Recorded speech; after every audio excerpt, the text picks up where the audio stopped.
ये हावड़ा ब्रिज है, उस ब्रिज पर एक लड़की चल रही थी, मेकअप लगा करके चल रही थी। पीछे से एक लड़के ने उसको छेड़ दिया, उसका केस अदालत में आया। ये मुल्क अभी आज़ाद नहीं हुआ था, अंग्रेज की हुकूमत थी, अंग्रेज हाकिम था, और वहां पर एक लड़की का केस आया है, एक लड़के का केस आया कि लड़की चल रही थी, लड़का ने उसको छेड़ा। अब जब मुकदमे की कार्रवाई शुरू हुई तो हाकिम ने लड़के से पूछा कि क्यों बदतमीज, क्यों आवारा, तुमने इस लड़की को छेड़ा? कहा हुजूर आवारा मैं नहीं हूं, आवारा ये लड़की है। चूल्हे की आग चूल्हे से निकल करके पेट्रोल पंप में आ गई और आग लग गई तो कसूर उस आग का है जो चूल्हे के अंदर थी, उसको बाहर पेट्रोल पंप में नहीं आना चाहिए। मेरी हैसियत पेट्रोल की तरह है, इसकी हैसियत आग की तरह है, कसूर इस लड़की का है, मेरा कोई कसूर नहीं है। वो हाकिम इस बयान के ऊपर मजबूर हुआ, उसने अपने जजमेंट में लिखा लड़का बेकसूर है, लड़की कसूरवार है, ये लड़की गैर मुस्लिम जरूर है लेकिन मैं इसको 1 साल की सजा देता हूं। अब लड़की के कान खड़े हुए, 1 साल की क्या सजा होगी? इसको उस बुर्के में रहना पड़ेगा जिसका हुक्म इस्लाम ने दिया है, मोहम्मद साहब ने दिया है। 1 साल उस बुर्के में रहना पड़ेगा। इंशाअल्लाह मैं आपको हाथ जोड़ करके एक बात कहूँगा, आप लोग इसको बुरा मत मानिएगा, जब अमल हो जाए अमल कर लीजिएगा। इमाम बुखारी ने लिखा है औरतों को मर्दों के मजमे में आने के लिए एक शर्त है, उसका रास्ता अलग होना चाहिए, मर्द का रास्ता अलग होना चाहिए। अगर दोनों का रास्ता एक है तो जलसा सुन करके भी मर्द भी गुनहगार, औरत भी गुनहगार। जब भी आइंदा आपका जलसा हो तो कोशिश कीजिएगा कि औरत का रास्ता अलग हो जाए, मर्द का रास्ता अलग हो जाए। इंशाअल्लाह अमल करेंगे? हाथ उठा दीजिए। बीवी को अपने हाल पर छोड़ देंगे? हाथ उठाइए इंशाअल्लाह। जिस्म पर लिबास की कमी अजीब लगती है, मुझे अमीर बाप की बेटी गरीब लगती है, जिससे आंचल भी नहीं सर का संभाला जाता, उससे क्या खाक तेरे घर की हिफाजत होगी। ऋग्वेद की किताब है, उस किताब में लिखा है कि बरहमा ने तुमको औरत बनाया तो अपनी आंख ऊपर मत रखना, अपनी आंख नीचे रखना। उसी किताब में लिखा हुआ दूसरा जुमला, अगर बरहमा ने तुम्हें औरत बनाया है तो पैर फैला करके मत बैठना, पैर समेट करके बैठना। तीसरा जुमला उसी किताब में लिखा हुआ ऋग्वेद में, अगर तुम्हें बरहमा ने औरत बनाया है तो ऐसा लिबास मत पहनो जिसमें तुम्हारे अंदर का जिस्म नजर आ जाए, ऐसा लिबास मत पहनो। एक किताब है उसका नाम है बरहमा पुराण, उस किताब में लिखा हुआ है जब से नकाब की जाली औरत के चेहरे से उतरी शर्मो हया चली गई। जमाना इतना बिगड़ चुका है, इतना बिगड़ चुका है कि सबके सामने औरत बाल को खोलती है, बाल को संवारती है, बाल को खोलती है, बाल को संवारती है, किसी की कोई परवाह नहीं करती है कि कौन देख रहा है, बुरी नजर से इसकी कोई परवाह नहीं करती है। जमाना इतना बुरा हो चुका है। एक किताब है उसका नाम है विष्णु पुराण। विष्णु पुराण में लिखा है जब कलयुग आएगा, कयामत का दौर आएगा तो औरत खूबसूरती को बेचेगी, कपड़ा नहीं रखेगी, खूबसूरती को बेचेगी, गरीब शौहर को छोड़ देगी, दौलत से निकाह करेगी, 5-7 साल की लड़की मां बन जाएगी, 8-10 साल का लड़का बाप बन जाएगा। महाभारत किताब है, उस किताब के अंदर लिखा हुआ है कि आदमी को अपनी जवान बेटी के साथ तन्हाई में नहीं बैठना चाहिए। जवान बेटी है, जवान बाप है तो अकेले में ना बैठे, दूसरे आदमी को शामिल कर ले। बड़े बड़े लोग फिसल जाते हैं और शैतान बदकारी करा देता है। चौथे नमूने को बहुत ध्यान से सुनिएगा आप। राम जी की मां का नाम था कौशल्या। कोई राजा उनसे बात करने के लिए आए तो नौकर को भेजा, खुद नहीं गई। तो पूछा कि भाई आपने नौकर को भेज दिया? कहा मैं औरत हूं, वो मेरे लिए अजनबी है, मैं उसके सामने नहीं जा सकती। कितना खूबसूरत हिंदुस्तान था, दिखाने के लिए जा रहा हूं। दूसरी मिसाल देखिए, एक औरत का नाम है महाभारत में द्रौपदी। उसने कहा कि आज से बढ़कर के मेरा बुरा दिन कभी नहीं हुआ था। कहा कि वो कैसे? कि आज तक मुझको शौहर के अलावा किसी ने नहीं देखा था, आज सारी दुनिया के लोग मुझे देख रहे हैं, मैं बेपर्दा हो गई, इससे बड़ा बुरा दिन मुझे कभी देखने को नहीं मिला था। कितना खूबसूरत हिंदुस्तान था। आखिरी नमूना आपकी खिदमत में लेकर के आ रहा हूं। सीता जी के साथ राम जी चले हैं वनवास को, तो लोगों ने कहना शुरू किया इस औरत को आज तक किसी ने नहीं देखा था, लेकिन सारे बाजार के लोग देख रहे हैं। तो राम जी को हाथ जोड़ना पड़ा कि मजबूरी है, गम का मौका है, इसलिए मेरी बीवी जो घर के अंदर रहा करती थी घर से बाहर है, मजबूरी है, मजबूरी माफ है, गम का मौका है, इस वक्त लोग बाहर निकल जाते हैं। अगर ऐसी मजबूरी नहीं होती, गम का मौका नहीं होता, ये औरत जो पर्दे में रहने वाली थी कभी पर्दे से बाहर नहीं होती। लक्ष्मण जी देवर हैं, सीता जी भाभी हैं।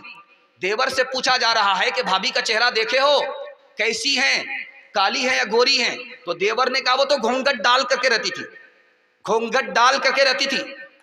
रास्ता चलते हुए मैंने साथ रहते हुए पैर तो देखा है, चेहरा नहीं देखा। लेकिन दौर इतना बुरा हो चुका, अभी जो दौर है इतना बुरा हो चुका है, इतना बुरा हो चुका है कि औरत घूंघट से ही बाहर नहीं है, आपे से बाहर है। आपको सुनकर के हैरत होगी, कलेजा मुंह को आ जाएगा। मुसलमानों की 3 लाख लड़की गैर मुस्लिम को लेकर के भाग गई, आबरू अलग गई, ईमान अलग गया। इसका जिम्मेदार फैशन है। अगर वो दीन और धर्म पर कायम रहती, उसका ईमान भी बचता, उसकी आबरू भी बचती। इंशाअल्लाह अपने समाज की औरतों की आबरू को बचाएंगे, हाथ उठाइए। इंशाअल्लाह बिल्कुल सही जा रहा है। ईमान की हिफाजत करेंगे, हाथ उठाइए इंशाअल्लाह।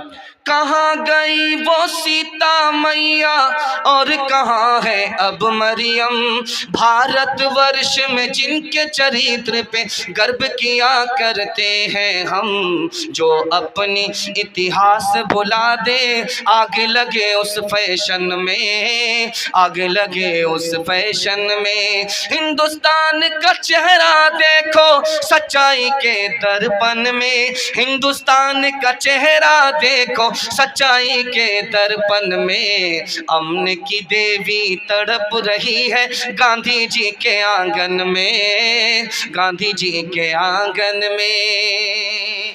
ये जो पैगाम आपकी खिदमत पे लेकर के आ रहा हूँ, इसी के लिए मैंने आपको तैयार किया है।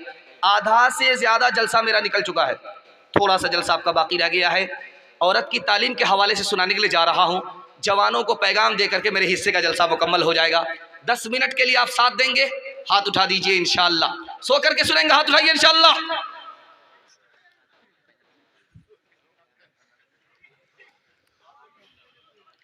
देखिए, मर्दों को पढ़ना लिखना जरूरी है, ये तो हमको समझ में आता है, लेकिन औरत को पढ़ना लिखना जरूरी क्यों है? जिस तरह मर्द मुसलमान होते हैं उसी तरह औरत भी मुसलमान होती है, इसलिए पढ़ना लिखना जरूरी है औरत के लिए भी। जिस तरह मर्द इंसान है उसी तरह औरत भी इंसान है। इंसानियत पर आने के लिए औरत को पढ़ना लिखना जरूरी है। एक खास बात बता रहा हूं, जरा ध्यान से सुनिएगा इसको। औरत का दीन मुकम्मल नहीं है, औरत की अकल मुकम्मल नहीं है। हदीस के मुताबिक उसका दीन मुकम्मल नहीं, उसकी अकल मुकम्मल नहीं। दीन कैसे मुकम्मल होगा? इल्म के साथ। दीन कैसे मुकम्मल होगा? इल्म के बगैर नहीं। अकल कैसे मुकम्मल होगी?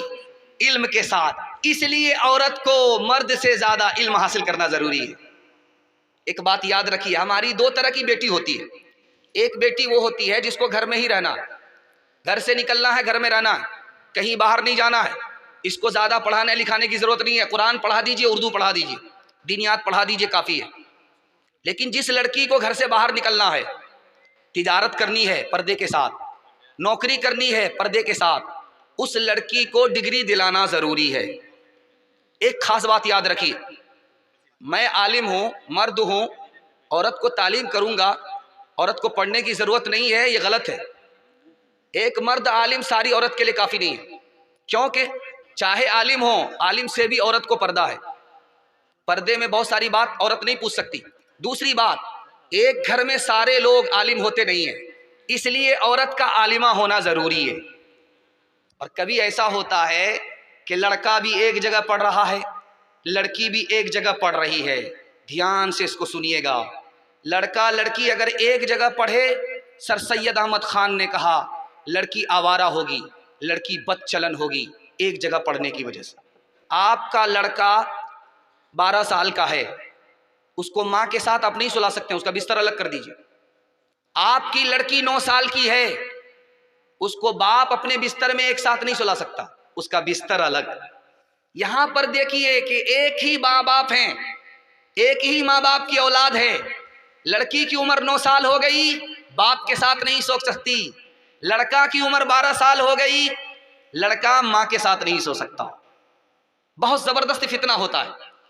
इसी तरह से अगर 9 साल की लड़की 12 साल का लड़का एक मकतब में पढ़े, फितना होगा, लड़की आवारा होगी।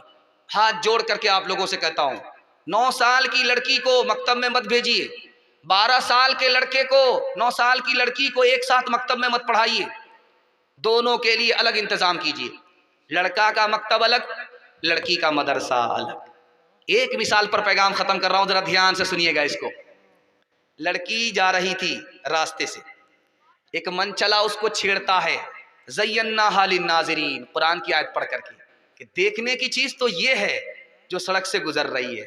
तो लड़की कितनी पढ़ी लिखी थी, नौकरानी थी, लेकिन इल्म से नौकर नहीं थी, इल्म से और हुनर से माला माल थी। उसने जवाब दिया कुरान से ही, हफिज़नाहा लिन्नाज़िरीन, ताक झांक करने वाले शैतान, शैतान से अल्लाह की पनाह। लड़का तीसरी आयत पढ़ता है, नुरीदु अन नअकुल मिनहा व ततमइन्न कुलूबुना, हम तुमसे फायदा उठाना चाहते हैं। तो लड़की ने चौथी आयत पढ़ी, लन तनालुल बिर्र हत्ता तुनफिकू मिम्मा तुहिब्बून, बगैर निकाह के, बगैर महर के हमसे फायदा नहीं उठा सकते।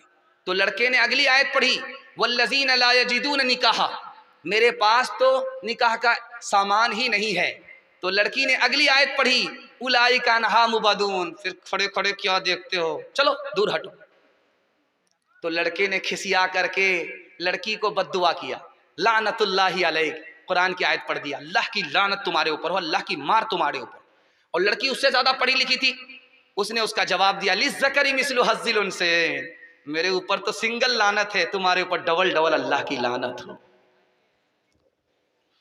तालीम औरतों को भी देनी जरूर है, देनी जरूर है। लड़की जो बेपढ़ी हो तो वो बेशूर है, बेशूर है। हुस्ने मुआशरत में सरासर फतूर है, और इसमें वालिदैन का बेशक कसूर है, बेशक कसूर है।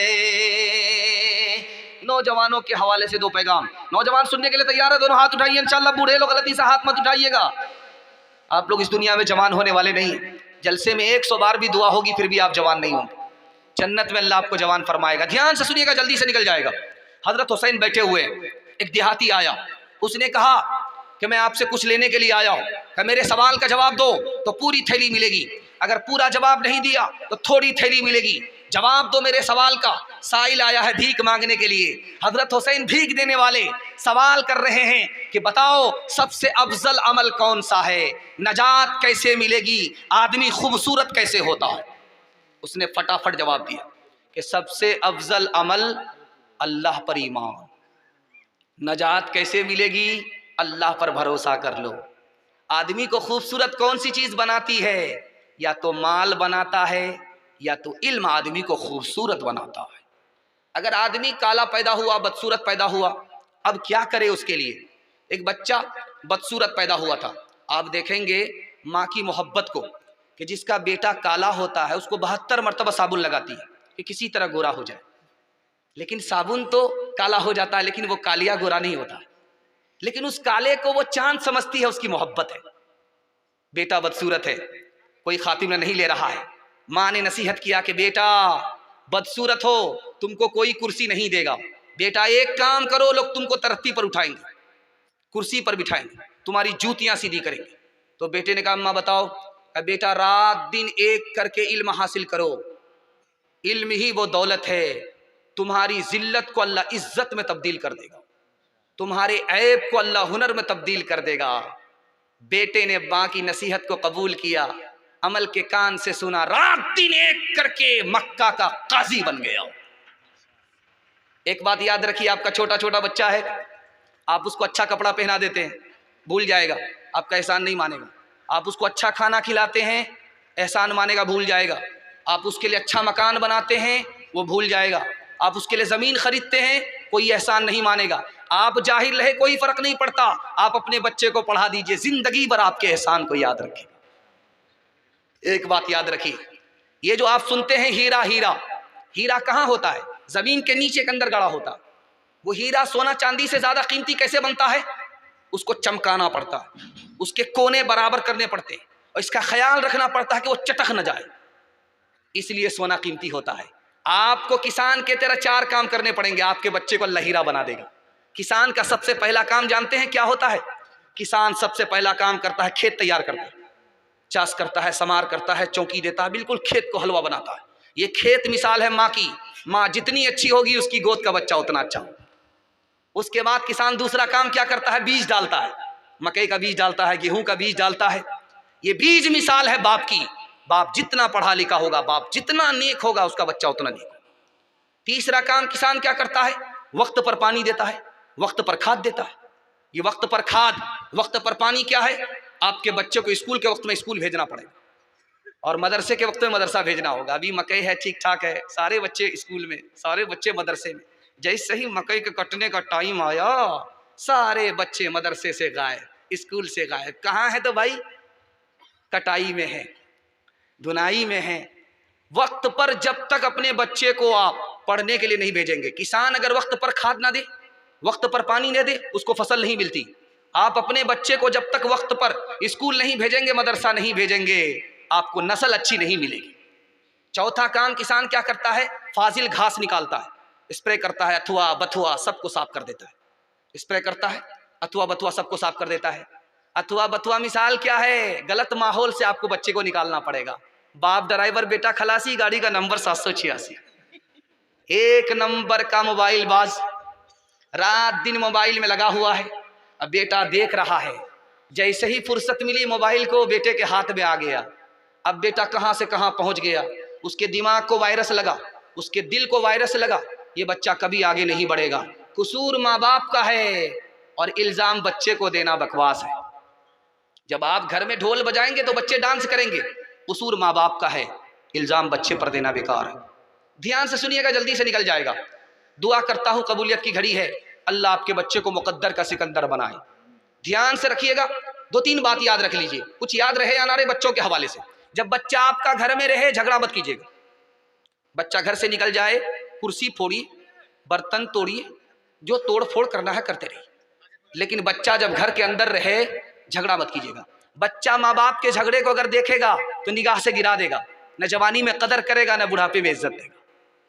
और दूसरी बात याद रखिए बच्चों के हवाले से, बात बात पर बच्चे को मत मारिए, डराइए, धमका करके काम निकालिए। बात बात पर मत मारिए, आपका बच्चा बेशरम और बेहया हो जाएगा। जो बच्चा बेशरम और बेहया होगा, ना वो अच्छा इंसान बनेगा, ना वो अच्छा मुसलमान बनेगा। तीसरी बात को याद रखिए, बच्चा जब घर के अंदर रहे, आप स्क्रीन टच मोबाइल मत देखिए, संदूक में बंद कर दीजिए। बच्चे का मोबाइल खुद ब खुद छूट जाएगा, क्योंकि खरबूजा खरबूजे को देख करके रंग पकड़ता है। और जब बच्चा घर से निकल जाए तो आप मोबाइल में कुरान सुनिए, बयान सुनिए, अजान सुनिए, चलेगा। आप अपने बच्चे को सिर्फ मोबाइल से बचा लीजिए, मैं गारंटी लेता हूं आपका बच्चा मुकद्दर का सिकंदर होगा।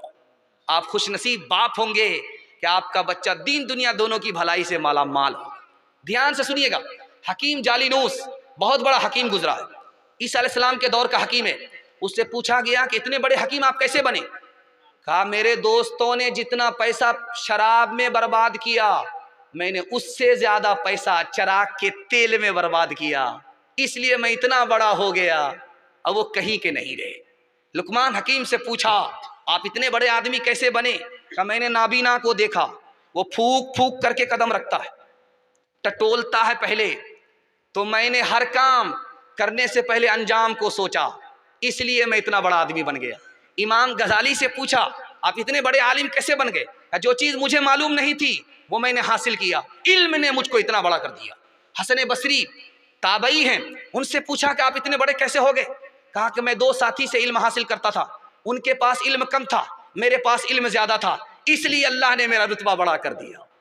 ध्यान से सुनिए, अगर रात का वक्त था, बादशाह ने ख्वाब में देखा कि मेरे सारे दांत गिर गए। बादशाह ने देखा है रात में ख्वाब कि मुंह के सारे दांत गिर गए। जो कम पढ़ा लिखा आदमी था वो आया, उसने कहा कि बादशाह सलामत, आपका ख्वाब अच्छा नहीं है। ये जो मुंह के सारे दांत गिर गए हैं, इसकी ताबीर ये है कि पूरा खानदान आपके सामने हलाक हो जाएगा। बोला इस मनहूस को जेल में डालो, ये कौन सी खबर सुना रहा नालायक कहीं का। दूसरा आदमी जो सबसे ज्यादा पढ़ा लिखा था उसको बुलाया, कहा कि बताओ कि मेरे मुंह से दांत गिर गए, मैंने ख्वाब देखा, क्या मतलब। कहा हुजूर ख्वाब बहुत अच्छा है। कहा कि वो कैसे। कहा पूरे खानदान में आपकी उम्र सबसे ज्यादा होगी, बात गर्चे बेसलीका हो कलीम, बात करने का सलीका चाहिए। इंशाअल्लाह पेट पर पत्थर रख करके, सर पे कफन बांध करके, औकात को दाव पे लगा करके खुद जाहिल रहेंगे, अपने बच्चे को जाहिल नहीं रखेंगे। हाथ उठाइए इंशाअल्लाह। बहुत खूबसूरत, बड़ा अच्छा माहौल है। खुदा तुझे किसी तोहफा से आशना कर दे कि तेरे बहर की मौजों में इज़्तिराब नहीं, तुझे किताब से मुमकिन नहीं फराग के तो किताब ख़्वाह मगर साहिबे किताब नहीं। जवानों का आखिरी पैगाम सुना रहा हूँ। जवान लोग तैयार हो जाइए, आखिरी पैगाम 3 मिनट के सुनने के लिए। आप लोग तैयार हैं? ध्यान से सुनिएगा। इंशाअल्लाह हमारा जवान टिकट कटाएगा दिल्ली में पठान देखने के लिए। हाथ उठाइए इंशाअल्लाह। खैर वोटर लिस्ट में नाम नहीं आया, चलेगा, बाईपास चला गया वो। ध्यान से सुनिएगा, हमारा जवान दारू क्यों पीता है? एक एक जुमले को जरा नोट कीजिएगा, मैं वजह बताने के लिए जा रहा हूं। हमारा जवान क्यों दारू पीता है? पहली वजह क्या है? बाप दादा को देखा दारू पीते हो, इसलिए उसकी मीरास को ढो रहा है। मेरा बाप पीता था तो मैं क्यों नहीं पीऊंगा, मेरा दादा पीता था, ये मीरास मेरे घर में आई है बाप दादा से, उस मीरास को ढो रहा है। अब गौर कीजिए कि आप अपनी आदत को बदलिए, वरना कल आपकी औलाद आपकी आदत पर आ जाएगी। आप दारू पीते थे, आपकी औलाद भी दारू पिएगी। तो पहली वजह हमारा जवान दारू क्यों पी रहा है? बाप दादा को दारू पीते हुए देखा। दूसरी वजह बताने के लिए जा रहा हूं, हमारा जवान दारू क्यों पी रहा है? माहौल ही गलत है, उल्टा सीधा लोगों के साथ बैठ रहा है, उल्टे सीधे माहौल में है, इसलिए दारू पी रहा है। तीसरी वजह दारू क्यों पी रहा है कि थका हुआ है, काम करते करते थक गया, उसको यह एहसास है कि दारू पी लेंगे थकावट दूर हो जाएगी, थकावट दूर करने के लिए दारू पी रहा है। चौथी वजह वो ये समझता है कि मैं अभी बेचैन हूं, दारू पी लूंगा तो मुझको सुकून मिलेगा, सुकून के लिए दारू पीता है। और पांचवी वजह जानते हैं क्यों दारू पीता है? दारू इसलिए पी रहा है कि वो सोचता है कि दारू पीने के बाद मैं ताकतवर हो जाऊंगा, मोटा हो जाऊंगा, मेरे अंदर सेहत आ जाएगी, ताकत आ जाएगी, इसलिए दारू पीता नहीं था। दारू पीने वाले के साथ उठना बैठना शुरू किया, पीने लगा, इस वजह से दारू पीता है। अब मैं बताने के लिए जा रहा हूं, हमारा जवान फांसी के फंदे से क्यों लटक रहा है, जहर खा करके क्यों मर रहा है, ट्रेन की पटरी में क्यों कट रहा है, दिखाने के लिए जा रहा हूं। ध्यान से सुनिएगा। पहली वजह पसंद के खिलाफ शादी हो गई, इसलिए खुदकुशी कर लिया। लड़की ने धोखा दे दिया, जिससे इश्क करता था, व्हाट्सएप की लड़की बड़ी मुश्किल से ढूंढ करके लाया था, जेब काट करके चली गई, ये धोबी का गधा, ना घर का रहा ना घाट का रहा। अब उसके चक्कर में इसने खुदकुशी कर लिया। तीसरी वजह बेरोजगार है, माली परेशानी ने, जेब में पैसा नहीं है, खुदा के खजाने पर भरोसा नहीं, खुदकुशी कर लिया। चौथी वजह मायूस है जिंदगी से, डॉक्टर मरीज से मायूस नहीं होता, हमारा जवान मायूस हो गया, इसलिए खुदकुशी कर रहा है।